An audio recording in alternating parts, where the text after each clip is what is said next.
എല്ലാവർക്കും white zone ഫുട്ബോളിന്റെ മറ്റൊരു വീഡിയോയിലേക്ക് സ്വാഗതം. അപ്പം ഇന്നത്തെ ആ ഒരു ബ്രസീൽ വേഴ്സസ് സ്കോട്ട്ലാൻഡ് മത്സരത്തോടു കൂടി ബ്രസീലിന്റെ ആ ഒരു ഗ്രൂപ്പ് സ്റ്റേജിലെ എല്ലാ മത്സരങ്ങളും ഇതോടുകൂടി അവസാനിച്ചിരിക്കുകയാണ്. ഇതോടുകൂടി ബ്രസീൽ ആകെ 2 മത്സരങ്ങൾ ജയിക്കുകയും മറ്റ് ആ ഒരു മൊറോക്കോക്കെതിരെയുള്ള മത്സരം ഡ്രോ ആകുകയുമാണ് ചെയ്തത്. അങ്ങനെ ടോട്ടലി 7 പോയിന്റാണ് ഗ്രൂപ്പ് ഘട്ടത്തിൽ ബ്രസീലിന് നേടാൻ കഴിഞ്ഞിട്ടുള്ളത്. മൊറോക്കോനെ ഒരു ഗോൾ ഡിഫറൻസിന്റെ ഇതിലാണ് ബീറ്റ് ചെയ്തുകൊണ്ടാണ് ബ്രസീൽ ഗ്രൂപ്പ് സി ചാമ്പ്യന്മാരായിട്ടുള്ളത്. അപ്പം നമ്മൾ നോക്കുന്നത് ഇപ്പോൾ ബ്രസീൽ അഗെയിൻസ്റ്റ് മൊറോക്കോ വന്നപ്പോൾ നമ്മളൊക്കെ പ്രതീക്ഷിച്ചത് മറ്റൊരു റിസൾട്ടാണ്. ഹെയ്ത്തി അതുപോലെ തന്നെ സ്കോട്ട്ലാൻഡ് ഈ 2 മത്സരങ്ങൾ നമ്മൾ കഴിഞ്ഞപ്പോൾ നമുക്ക് ബ്രസീൽ ഫാൻസിനെ സംബന്ധിച്ചിടത്തോളം കുറേ പ്രതീക്ഷകൾ മനസ്സിലേക്ക് കയറി വന്നിട്ടുണ്ടാകും. കാരണം നല്ലൊരു പെർഫോമൻസ് തന്നെയാണ് ഈ 2 മത്സരങ്ങളിലും ബ്രസീൽ കാഴ്ചവെച്ചത് താനും. അപ്പോൾ നമ്മൾ ആദ്യത്തെ മത്സരത്തിൽ നോക്കുകയാണെങ്കിൽ മൊറോക്കോക്കെതിരെയാണ്. പല ആൾക്കാരും, അതായത് റെഗുലർലി ഫുട്ബോൾ വാച്ച് ചെയ്യുന്ന ഒരാളോട് നിങ്ങൾ ആ ഒരു മത്സരത്തെക്കുറിച്ചുള്ള ഒപ്പീനിയൻ ചോദിക്കുകയാണെന്നുണ്ടെങ്കിൽ ഒരു പക്ഷേ അയാൾ ആ മത്സരത്തെക്കുറിച്ചുള്ള ഒപ്പീനിയൻ ഈ ബ്രസീൽ പരാജയപ്പെടാൻ ചാൻസ് ഉണ്ട് എന്നുള്ളതാണ്. അപ്പം ആ ഒരു സിറ്റുവേഷൻ എന്നുള്ളത് അതൊരു ഡ്രോ ആക്കി മാറ്റാനും അതിൽ ആ ഒരു ഫസ്റ്റ് ഹാഫിൽ ആ ഒരു പഴയ ബ്രസീലിന്, അതായത് 22 വേൾഡ് കപ്പിന് ശേഷം ആ ഒരു ബ്രസീൽ നമ്മൾ കണ്ടെങ്കിൽ പോലും സെക്കൻഡ് ഹാഫിൽ നമുക്ക് ഒരുപാട് ഹോപ്സ് തരുന്ന പെർഫോമൻസ് ആണ് അവിടെ ബ്രസീൽ കാഴ്ചവെച്ചിട്ടുണ്ടായിരുന്നത്. അപ്പം ഇതിനൊക്കെ കാരണം എന്താണ്? അപ്പോൾ പല ആൾക്കാരും ഈ ഒരു വേൾഡ് കപ്പിന് മുന്നേ കുറേ ആളുകൾ വിമർശിച്ചിട്ടുണ്ടായിരുന്ന ഒരു മാനേജറാണ് ഈ ഒരു കാർലോ ആൻസലോട്ടി വന്നിട്ട് ഇപ്പോൾ ഏകദേശം 1 കൊല്ലം ആകാനായി. ഈ 1 കൊല്ലത്തിൽ സത്യത്തിൽ ആൻസലോട്ടിക്ക് കാര്യത്തിലൊന്നും അവിടെ നേടാൻ കഴിഞ്ഞിട്ടില്ല. നേടാൻ പറയാൻ അവിടെ വേറൊരു ടൂർണമെൻ്റ് ഒന്നും നടന്നിട്ടില്ല. അത്ര ഈ ഒരു ബ്രസീലിയൻസിന്, അതായത് ബ്രസീലിയൻ ഫാൻസിനൊന്നും അങ്ങനെ ഇമ്പ്രസ് ആക്കാൻ ഈ ഒരു ആൻസലോട്ടിക്ക് കഴിഞ്ഞിട്ടില്ല. പക്ഷേ ഈ ഒരു വേൾഡ് കപ്പിലേക്ക് വരുമ്പോൾ ആൻസലോട്ടിൻ്റെ ഓരോ കളിയിലും ഓരോ മൂവ്മെൻറ്റിനും നല്ല ഇമ്പോർട്ടൻ്റ് കൊടുത്തിട്ടാണ് ആരാധകർ ആ ഒരു നീക്കങ്ങളൊക്കെ കണ്ടുകൊണ്ടിരിക്കുന്നത്. ഇവിടെ നമ്മൾ നോക്കുകയാണെങ്കിൽ ആൻസലോട്ടി ആയതുകൊണ്ടാണ് ആ ഒരു ഫസ്റ്റ് മൊറോക്കോക്കെതിരെയുള്ള മത്സരം ഡ്രോ ആയത് എന്നുള്ളത് ഞാൻ പറയും. അല്ലാതുണ്ടെങ്കിൽ ഒരു പക്ഷേ ആ മത്സരമൊക്കെ തോറ്റുപോയിട്ടുണ്ടാവും. കാരണം അത്രയും നല്ല രീതിയിൽ തന്നെയാണ് ആൻസലോട്ടി ആ ഒരു മത്സരം കൺട്രോൾ ചെയ്തിട്ടുണ്ടായിരുന്നത്. പിന്നെ ആൻസലോട്ടി മാനേജർ ആയതിൻ്റെ മറ്റൊരു ഉപകാരം എന്ന് പറയുന്നത് ഇപ്പോൾ നമ്മൾ കണ്ടുകൊണ്ടിരിക്കുന്നതാണ്. അതായത് വിനീഷ്യസ് ജൂനിയറിൻ്റെ ആ ഒരു ഫോമാണ്. വിനീഷ്യസ് ജൂനിയർ ആൻസലോട്ടിൻ്റെ കീഴിൽ കളിക്കുമ്പോൾ, അതായത് വിനീഷ്യസ് ജൂനിയറിൻ്റെ സ്റ്റോറി പറയുകയാണെങ്കിൽ തന്നെ ഒരു 20 കാലഘട്ടത്തിലൊക്കെ വിനീഷ്യസ് ജൂനിയറിനെ എടുത്ത് നോക്കുകയാണെങ്കിൽ ആൾ റയൽ മാഡ്രിഡിലാണ് അന്നും കളിക്കുന്നത്. പക്ഷേ one of the waste left wing ആണ് ആ കാലഘട്ടത്തിൽ വിനീഷ്യസ് ജൂനിയർ എന്ന് പറയുന്നത്. അപ്പോഴാണ് റയൽക്ക് ആൻസലോട്ടി വരുന്നതും ഈ ഒരു വിനീഷ്യസ് ജൂനിയറിനെയും കരീം ബെൻസിമിനൊക്കെ വെച്ചിങ്ങാണ്ട് ആദ്യ മത്സരം ഷെരീഫിനെതിരെ ഗ്രൂപ്പ് സ്റ്റേജിൽ ഒരു മത്സരം പോലും പരാജയപ്പെട്ടിട്ട് UCL പോയി അടിക്കണം. അപ്പം അങ്ങനെ ആ ഒരു പ്ലെയറിനെ മാറ്റിയെടുക്കാനായിരിക്കും കഴിഞ്ഞു ഈ ഒരു ആൻസലോട്ടിക്ക് കഴിഞ്ഞു. ഇപ്പോൾ ഇതിന് മുന്നേ നോക്കുകയാണെങ്കിൽ കഴിഞ്ഞ വേൾഡ് കപ്പിലൊക്കെ വിനീഷ്യസ് ജൂനിയർ അസിസ്റ്റ് നേടിയിരിക്കുന്ന ഗോളൊക്കെ അടിച്ചിട്ടുണ്ട്. പക്ഷേ ആദ്യം ഒരു പെർഫോമൻസ്, അതായത് ഒരു കിലിയൻ എംബാപ്പെ, മെസ്സി, ഹാലൻഡ് ഇവരൊക്കെ ഈ ഒരു വേൾഡ് കപ്പിൽ നടത്തുന്ന ആദ്യം ഒരു പെർഫോമൻസ്. ഇപ്പോൾ കറൻ്റ്ലി ഈ ഒരു ബ്രസീലിലത്തെ ഏറ്റവും ബെസ്റ്റ് പ്ലെയർ എന്ന് പറയുന്നത് വിനീഷ്യസ് ജൂനിയർ തന്നെയാണ്. അങ്ങനത്തെ ഒരു പെർഫോമൻസ് പുട്ട് ചെയ്യാൻ ഇയാളെ കൊണ്ട് കഴിഞ്ഞു, വിനീഷ്യസ് ജൂനിയറിനെ കൊണ്ട് കഴിഞ്ഞു. അപ്പോൾ നമ്മളിപ്പോൾ പറഞ്ഞതൊക്കെ ഈ ഒരു ബ്രസീലിലെ അപ്പ് ആൻഡ് ഡൗൺസ് കാര്യങ്ങളൊക്കെ ആണെന്നുണ്ടെങ്കിലും നമ്മൾ ബ്രസീലിന് ഇനി വരാനിരിക്കുന്ന സംഭവങ്ങളാണ്. ഇപ്പോൾ ഗ്രൂപ്പ് സി ചാമ്പ്യന്മാരാണ് ബ്രസീൽ. ഇതൊരു പുതുമയാർന്ന കാര്യമൊന്നുമല്ല. കാരണം കഴിഞ്ഞ 82-ന് ശേഷം നടന്ന വേൾഡ് കപ്പിലൊക്കെ, അതായത് ബ്രസീൽ ഈ ഒരു ഗ്രൂപ്പ് ചാമ്പ്യന്മാരായിങ്ങാണ്ട് തന്നെയാണ് നെക്സ്റ്റ് റൗണ്ടിലേക്ക് പോയത്, അല്ലാതെ ഗ്രൂപ്പിൽ സെക്കൻഡ് ആയിട്ടൊന്നുമല്ല. അപ്പോൾ ഇതിലൊരു പുതുമുള്ള കാര്യമല്ല. ഗ്രൂപ്പ് സി ചാമ്പ്യന്മാർ ബ്രസീലാണെന്ന് പറഞ്ഞുകൊണ്ട് ബ്രസീലിന് വേൾഡ് കപ്പ് ചാൻസസ് ഒന്നും ഇപ്പോൾ നമുക്ക് കൽപ്പിക്കാൻ കഴിയില്ല. കാരണം ഇപ്പോൾ നമ്മൾ ആ ഒരു ഓപ്പണൻസിനെ ഒന്ന് അനലൈസ് ചെയ്യുകയാണെന്നുണ്ടെങ്കിൽ മൊറോക്കോ ആണ് ഇതിൽ ഏറ്റവും വമ്പന്മാർ എന്ന് പറയുന്നത്. ആ വമ്പന്മാർക്കെതിരെ നമ്മൾ ഞാൻ പ്രതീക്ഷിച്ചേം കാട്ടിലും നല്ലൊരു റിസൾട്ട് ബ്രസീലിന് നേടാൻ കഴിഞ്ഞു. പിന്നുള്ളത് പറയുന്നത് നല്ലൊരു സ്ക്വാഡ് എന്ന് പറയുന്ന ആ ഒരു ഗ്രൂപ്പിൽ സ്കോട്ട്ലാൻഡാണ്. സ്കോട്ട്ലാൻഡിനെ സംബന്ധിച്ചിടത്തോളം എൻ്റെ ഒരു അഭിപ്രായത്തിൽ സ്കോട്ട്ലാൻഡ് ഹെയ്ത്തിക്കും താഴെയുള്ളൊരു ടീമാണ്. അതായത് നിങ്ങൾ ഞാൻ ഇപ്പോൾ സ്കോട്ട്ലാൻഡിൻ്റെ 2 മത്സരങ്ങൾ ഇതുവരെയായിട്ട് കണ്ടു. അതായത് മൊറോക്കോക്കെതിരെയും ബ്രസീലിനെതിരെയുള്ള മത്സരങ്ങൾ കണ്ടു. ഈ 2 മത്സരങ്ങളിലും എനിക്ക് തോന്നി മറ്റേ മത്സരം ജയിച്ചിട്ടുണ്ട്. പക്ഷേ അവിടെയും ലീഡ് ചെയ്തിട്ടുണ്ടായിരുന്നത്, യഥാർത്ഥത്തിൽ ആ ഒരു കളി ലീഡ് ചെയ്തിട്ടുണ്ടായിരുന്നത് ഹെയ്ത്തി തന്നെയാണെന്നുള്ളത് മനസ്സിലാക്കുക. ഇപ്പം സ്കോട്ട്ലാൻഡിൻ്റെ കാര്യങ്ങൾ നോക്കുമ്പോൾ നല്ല രീതിയിൽ ബാക്കിലൊക്കെ നല്ലൊരു അത്യാവശ്യം കൺട്രോളിൽ കളിക്കാൻ കഴിയുന്നുണ്ടെങ്കിൽ പോലും ഒരു മര്യാദക്കൊരു ഓൺ ടാർഗറ്റ് പോലും അടിക്കാൻ കഴിയാത്ത പ്ലേയേഴ്സാണ് അതിൽ ഉള്ളത് എന്നൊക്കെ പറയാം.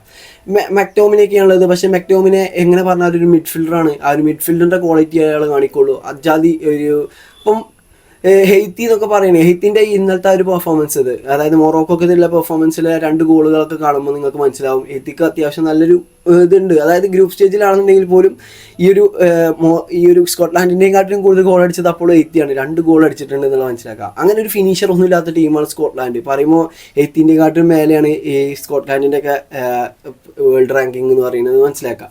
പിന്നെ ഹെയ്ത്തി സംഭവം നമ്മളെ ഒരു അട്ടിമറിക്കൊക്കെ സാധ്യത കൽപ്പിച്ച ഒരു ടീം തന്നെയായിരുന്നു ഹെയ്ത്തി. പക്ഷേ ഹെയ്ത്തിക്കും ബ്രസീലിന് അങ്ങനെയൊന്നും തൊടാൻ കഴിഞ്ഞിട്ടില്ല എന്നുള്ളതാണ്. ഇനി നമ്മളിതിൽ മറ്റൊരു പോസിറ്റീവ്, അതായത് ബ്രസീലിനെ സംബന്ധിച്ചിടത്തോളം മറ്റൊരു പോസിറ്റീവ് എന്താ ചോദിച്ചാണെന്നുണ്ടെങ്കിൽ, ബ്രസീലിൻ്റെ കഴിഞ്ഞ വേൾഡ് കപ്പ് ആട്ടെ അതിന് മുന്നത്തെ വേൾഡ് കപ്പിൽ വെച്ച്, അതായത് കഴിഞ്ഞ മുന്നത്തെ വേൾഡ് കപ്പൊക്കെ ഈ ഒരു പൊസിഷനൊക്കെ പക്കയായിരുന്നു എന്ന് പറയാൻ പറ്റില്ലെങ്കിലും ആവറേജ് പ്ലേയേഴ്സൊക്കെ ആ പൊസിഷനിൽ കളിക്കുന്നുണ്ട്. അല്ലാന്നുണ്ടെങ്കിൽ സൂപ്പർ സ്റ്റാർസ് കളിക്കുന്നുണ്ട്, മാർസലോ കളിക്കുന്നുണ്ട്, ഫിലിപ്പെ ലൂയിസ് കളിക്കുന്നുണ്ട്. അങ്ങനത്തെ പ്ലേയേഴ്സ് അവിടെ ആ ഒരു വിങ്ങിൽ കളിക്കുന്നുണ്ട്. അതായത് റൈറ്റ് ബാക്കും ലെഫ്റ്റ് ബാക്കുമാണ് നമ്മൾ പറയുന്നത്. അപ്പം ഈ വേൾഡ് കപ്പിലും കഴിഞ്ഞ വേൾഡ് കപ്പിലൊക്കെ ഈ ഒരു ബ്രസീലിൻ്റെ ഒരു പ്രധാന മേജർ ഇഷ്യൂ ആയിരുന്നു ആ ഒരു റൈറ്റ് ആൻഡ് ലെഫ്റ്റ് ബാക്സ്. അപ്പം ഈ ഒരു വേൾഡ് കപ്പിൽ നമ്മൾ ആ ഒരു ലെഫ്റ്റ് ബാക്കിൻ്റെ കാര്യം എടുത്ത് നോക്കുകയാണെന്നുണ്ടെങ്കിൽ ആ ഒരു പുതിയ പ്ലെയറാണ്, ബ്രസീലിയൻ ലീഗ് കളിക്കുന്ന പ്ലെയറാണ്. ഞാൻ പേര് വ്യക്തമായിട്ട് ഓർക്കണില്ല. ആ ഒരു പ്ലെയർ നല്ല രീതിയിൽ തന്നെ ആ ഒരു ഗ്രൂപ്പ് സ്റ്റേജിൽ അടിപൊളിയായിട്ട് തന്നെ കളിക്കാൻ കഴിഞ്ഞു. പിന്നെ നമുക്ക് ഇത് പറയുന്നത് ഗ്രൂപ്പ് സ്റ്റേജിൽ ഈ ഒരു ബ്രസീൽ ആകെ ഒരു ഗോളെ വാങ്ങിയിട്ടുള്ളൂ എന്നുള്ളതാണ്. അതാണ് ഒരു സംഭവം. ഒന്ന് നമുക്ക് എക്സ്പെക്റ്റ് ചെയ്യാൻ പറ്റിയൊരു സംഭവമാണ് അത്. പിന്നെ നമ്മൾ റൈറ്റ് ബാക്കിലേക്ക് പോകുകയാണെന്നുണ്ടെങ്കിൽ, അതായത് മൂപ്പര് ഇപ്പോൾ ഗ്രൂപ്പ് സ്റ്റേജിൽ അടിപൊളിയായിട്ട് കളിച്ച് നല്ല രീതിയിൽ പെർഫോം ചെയ്യുന്നുണ്ടെങ്കിൽ നോക്കൗട്ടിലേക്ക് കാര്യങ്ങൾ പോകുമ്പോൾ എത്രത്തോളം പെർഫോം ചെയ്യുന്നുണ്ട് എന്നുള്ളത് നമുക്ക് അവിടെ നിന്ന് കാണാം. ഇനി റൈറ്റ് ബാക്കിലേക്ക് പോകുമ്പോൾ നമ്മൾ ഹിബാനസിനെ ആ ഒരു റൈറ്റ് ബാക്കിലേക്ക് ഇട്ട് പരീക്ഷിച്ചു. പക്ഷേ അതൊരു ഫ്ലോപ്പി ഡിസിഷൻ ആയിരുന്നല്ല. ഒരു ഇബാനസ് ആ ഒരു റൈറ്റ് ബാക്ക് ഇബാനസ് കളിച്ചാലും നല്ല രീതിയിൽ തന്നെ മുഞ്ചി പോകുന്നുണ്ട് എന്നുള്ളതാണ്. അപ്പോൾ ഓൾറെഡി ഇനിയിപ്പോൾ നമ്മൾ ഡാനിയലിനെ തന്നെയാണ് ഇപ്പോൾ കഴിഞ്ഞ 2 മത്സരങ്ങളായിട്ട് എനിക്ക് തോന്നുന്നു ഈ മത്സരത്തിലും കഴിഞ്ഞ മത്സരത്തിൻ്റെ സെക്കൻഡ് ഹാഫിലൊക്കെ കളിച്ചിട്ടുണ്ടായിരുന്ന ഡാനിലോ തന്നെയാണ്. പക്ഷേ ഡാനിലോക്ക് എക്സ്പീരിയൻസ് ഉണ്ട് എന്ന് പറയുമ്പോഴും നമുക്കറിയാം നല്ലൊരു ഇതിപ്പോൾ ഞാൻ പറഞ്ഞല്ലോ സ്കോട്ട്ലാൻഡിനെ പോലത്തെ ഓപ്പണൻ്റൊക്കെ ആണെന്നുണ്ടെങ്കിൽ വലിയ സീൻ ഉണ്ടാവില്ല.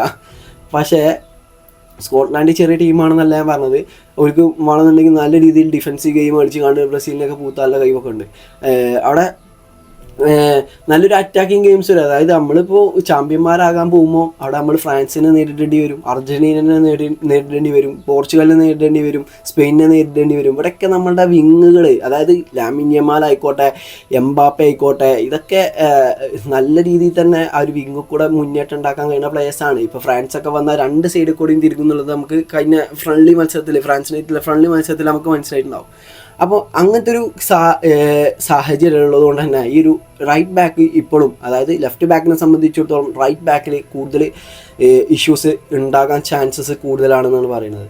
മറ്റൊരു ഡിഫൻസിൽ നമ്മൾ വേറെ പോസിറ്റീവ്സ് പറയുമ്പോൾ ആ ഒരു കോമ്പിനേഷനാണ്. ഇപ്രാവശ്യം UCL ഫൈനൽ കളിച്ച ആ 2 ഡിഫൻഡേഴ്സ് ഈ ഒരു ബ്രസീലിൻ്റെ ആ ഒരു സെൻറ്റർ ബാക്ക് കോംബോ ആയിട്ട് കളിക്കുക എന്നുള്ളത് പറയുമ്പോൾ നമുക്കൊരു സമാധാനമുള്ള കാര്യമാണ്. അതുകൊണ്ട് തന്നെയാണ് അവിടെ നല്ല രീതിയിലുള്ള ഒരു റഷ് പ്ലേ അവിടെ കാഴ്ചവെക്കാൻ മറ്റവർക്ക് കഴിയാത്തത്. ആ ഒരു കോമ്പിനേഷൻ ഉള്ളതുകൊണ്ട് തന്നെ എസ്പെഷ്യലി മഗേലസൊക്കെ നല്ല രീതിയിൽ തന്നെ ഈ ആ ഒരു UCLലും പ്രീമിയർ ലീഗിലൊക്കെ കാഴ്ചവെക്കുന്ന ആ ഒരു ടൈപ്പ് പെർഫോമൻസ് തന്നെ ഇവിടെയും കാഴ്ചവെക്കാൻ വേണ്ടി മാർക്കിന്യോസിനാണെന്നുണ്ടെങ്കിലും ആൾവേസ് മാർക്കിന്യോസും നല്ലൊരു പെർഫോമൻസ് കാഴ്ചവെക്കുന്നുണ്ട്. അവർ തമ്മിലുള്ള ആ ഒരു ഇതൊക്കെ കോമ്പിനേഷനൊക്കെ ഓൾമോസ്റ്റ് സിങ്ക് ആണെന്നുള്ളതാണ്. ഇനി ആ ഒരു right back and left back എന്നുള്ളത് ഒന്ന് ശരിയാക്കിയാൽ മതി. മിഡ്ഫീൽഡിലേക്ക് പോകുമ്പോൾ മിഡ്ഫീൽഡിൽ ഈ ഒരു ബ്രൂണോ ഗോയ്മേറസിൻ്റെ ന്യൂകാസ്റ്റലിലെ റോൾ എന്താണെന്ന് ചോദിച്ചാൽ DMF ആണ്. ഡിഫൻസീവ് മിഡ്ഫീൽഡറാണ്, ഒരു ക്രിയേറ്റീവ് പ്ലെയർ ആണെന്ന് പറയാം.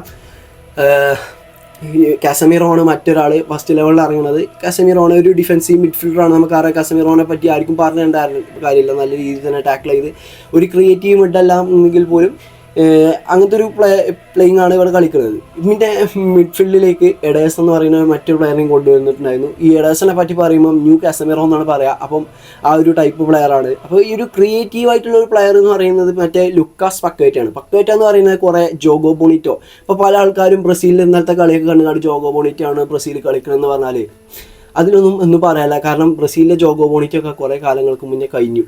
അതായത് ബ്രസീൽ ജോഗോ ബോണിറ്റോ കളിച്ചിട്ട് കുറേ കാലങ്ങളായി എന്ന് പറയാം. ഇപ്പോൾ ജോഗോ ബോണിറ്റോ കാണണമെന്നുണ്ടെങ്കിൽ ലുക്കാസ് പക്കറ്റിൻ്റെ നെയ്മറിൻ്റെയും കളിയും കാണണം, അങ്ങനെ പറയേണ്ടി വരും. അല്ലാന്നുണ്ടെങ്കിൽ ഈ സം റയർ മൂമെൻറ്റ്സിൽ നമുക്ക് ജോഗോ ബോണിറ്റോ കാണാൻ കഴിയുള്ളൂ. അല്ലാതെ ഇതൊക്കെ ഇന്നലത്തെ ബ്രസീലിലെ കളി എന്ന് പറയുന്നത് പക്ക ടാക്ടിക്കൽ കളിയായിരുന്നു. അല്ലാതെ ജോഗോ ബോണിറ്റോ ആണെന്ന് എനിക്ക് തോന്നിയിട്ടില്ല. അങ്ങനെയല്ല ജോഗോ ബോണിറ്റോ എന്നുള്ളത്. അപ്പം ആ ഒരു ഇതിലേക്ക് വരുമ്പോൾ ഈ ലുക്കാസ് പക്വേറ്റ നല്ല രീതിയിൽ തന്നെ സ്കിൽഫുള്ളായിട്ടുള്ള കളി കളിക്കുന്നുണ്ട്. നല്ല സംഭവം ആൾ സെറ്റാണ് നമുക്ക് പറയാൻ തോന്നും. പക്ഷേ പക്വറ്റിൻ്റെ കാര്യം വരുമ്പോൾ പക്വറ്റിൻ്റെ കയ്യിലേക്ക് അല്ല കാലിലേക്ക് ആ ഒരു പന്തെത്തുമ്പോൾ ആ ഒരു കളി അവിടെ സ്ലോ ആകുന്ന പോലെ പല ആളുകൾക്കും തോന്നിയിട്ടുണ്ടാവും. നല്ല അല്ലെങ്കിൽ തന്നെ ബ്രസീലിൻ്റെ ആ ഒരു മധ്യനിര എന്ന് പറയുന്നത് കുറച്ച് സ്ലോ ആണ്. അത് പക്വറ്റിൻ്റെ കാലിലേക്ക് എത്തുമ്പോൾ ഒന്നും കൂടി സ്ലോ ആകണമായിരിക്കും തോന്നുന്നുണ്ട്. പക്ഷേ ഇന്നലത്തെ നമ്മൾ പറയാൻ വരുന്ന ഒരു കാര്യം നെയ്മറിനെ കുറിച്ചിട്ട് തന്നെയാണ്. ഇന്നലെ നെയ്മർ ഇറങ്ങിയപ്പോൾ ആ ഒരു കളിയിൽ കുറേ മാറ്റങ്ങളുണ്ടായി. അതായത് ആകെ 15 മിനിറ്റ് ഇറങ്ങിയിട്ടുള്ളൂ, അതിനിടയ്ക്ക് ഒരു ഗോളൊക്കെ അടിച്ചണമെന്ന് പറഞ്ഞാൽ ആർക്കും കഴിയില്ല. പക്ഷേ നെയ്മറിനെ കൊണ്ട് ആ ഒരു നെയ്മർ പണ്ടത്തെ ആ ഒരു 3 കൊല്ലം മുന്നേ നെയ്മർ എങ്ങനെയാണ് ഇറങ്ങിയത് ആ നെയ്മർ തന്നെയാണ് ഇന്നലെ പിച്ചിൽ ഇറങ്ങിയത് എന്നുള്ളത് അങ്ങനെ പറഞ്ഞു തരാൻ പറ്റുന്ന ഒരു കളി തന്നെ. ആ ഒരു 15 മിനിറ്റോളം അല്ലെങ്കിൽ 18-20 മിനിറ്റോളം നെയ്മർ ആ ഒരു കളത്തിൽ കാഴ്ച വെച്ചിട്ടുണ്ടെന്നുള്ളത് തന്നെയാണ് എനിക്ക് തോന്നുന്നത്. അപ്പോൾ നമ്മളിപ്പോൾ ഇതിൽ ഫുള്ളായിട്ടൊന്നും കവർ ചെയ്തിട്ടില്ല. ഇനിയിപ്പോൾ അപ്പ് ഫ്രണ്ടിലേക്ക് പോകുകയെന്നുണ്ടെങ്കിൽ ഞാൻ പറഞ്ഞല്ലോ വിനീഷ്യസ് ആണ് ഏറ്റവും കൂടുതൽ ആ ഒരു ഹെൽപ്പ് ചെയ്യണത്. ഇപ്പം ബ്രസീലിനെ സംബന്ധിച്ചിടത്തോളം അതൊരു വലിയൊരു സംഭവം തന്നെയാണ്. കാരണം ഇങ്ങനത്തെ ഒരു ഇങ്ങനെ ഒരു ഇൻഫോമിലുള്ള പ്ലെയറിനെയാണ് പല ആളുകളും നമ്മൾ ഈ ഒരു വിനീഷ്യസ് ജൂനിയറിനൊക്കെ നിന്നൊക്കെ എക്സ്പെക്റ്റ് ചെയ്യുന്ന ഒരു പെർഫോമൻസ് ആണ് വിനീഷ്യസ് ജൂനിയറൊക്കെ നിലവിൽ നടത്തിക്കൊണ്ടിരിക്കണം എന്നുള്ളത്. ഇനി വിനീഷ്യസ് ജൂനിയർ പാസ് കൊടുക്കില്ല എന്നൊക്കെ പറഞ്ഞ് വരുന്ന ടീംസിനോട് ഒന്നും പറയാനൊന്നുമില്ല. പിന്നെ അതായത് ഐഗർ തിയാഗോ ആണ് ഫസ്റ്റ് മൊറോക്കോക്കെതിരെ കളിച്ചിറങ്ങിയത്. ഈ ഐഗർ തിയാഗോനെ ഞാൻ അന്ന് തന്നെ പറഞ്ഞാണ് ആ ഒരു വലിയ ഓപ്പോണൻസിന് എതിരെ വരുമ്പോൾ ഈ ഒരു പക്വറ്റിൻ്റെയും പ്രത്യേകത അതാണ്. പക്വറ്റ എന്ന് പറയുന്നത് ഈ ഒരു ചെറിയ ഓപ്പോണൻസ് ഒക്കെ ആണെന്നുണ്ടെങ്കിൽ കമ്പാരിറ്റീവ്ലി ചെറുതാണെന്നുണ്ടെങ്കിൽ പക്വറ്റ നല്ല സ്മൂത്ത് പ്ലേ അവിടെ കാഴ്ചവെക്കും. പക്ഷേ ഒരു കുറച്ച് പ്രഷർ ഉള്ള കളിയാണെന്നുണ്ടെങ്കിൽ ആ ഒരു പ്രഷറിനെ ബാലൻസ് ചെയ്യാനൊന്നും പക്വറ്റയ്ക്ക് കഴിയില്ല. അവിടെ പക്വറ്റിനെ ഇറക്കിയാൽ ചിലപ്പോൾ നമ്മൾ മൂഞ്ചി പോകും.